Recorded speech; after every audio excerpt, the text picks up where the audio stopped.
นี่ของนอนของนอนนี่คือนี่ห้องน้ำแต่ดอกไม้อยู่ฝั่งนะอันนี้คือของนอนเนาะออกมาจะเจอห้างพระแล้วก็ลงบันไดมีของนอนอีกของนอนหนึ่งเอาไว้ให้โมเอาปลามากบของนอนเป็นของน้ำติด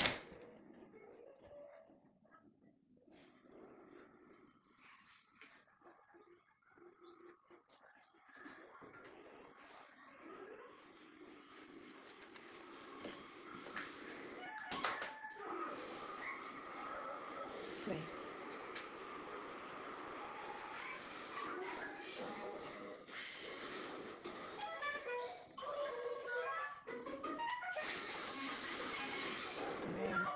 ของนอนลงเจอถ้าตึงสาวตะกงไงนี่ดีสบายดีไหมป้าสบายดีไหมแม่หวานไม่บอกนะกดเลยโซนกดของน้ำรวมมีสักตัวง่ายสักตัว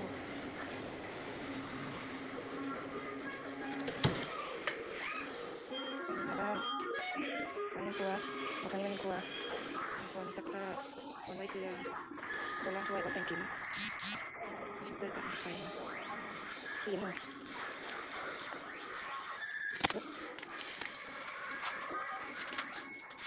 หลังบ้านเป็นนกผ้าขนาด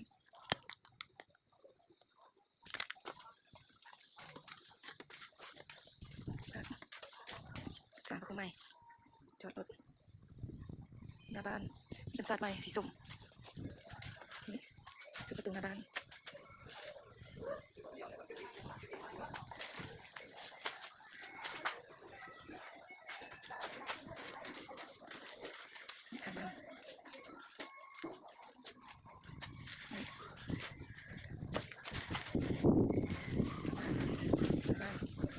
สามสายเลย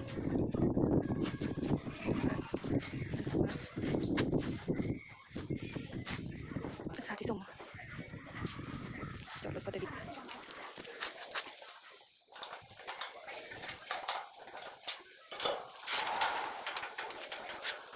ตึกโซลาเซลล์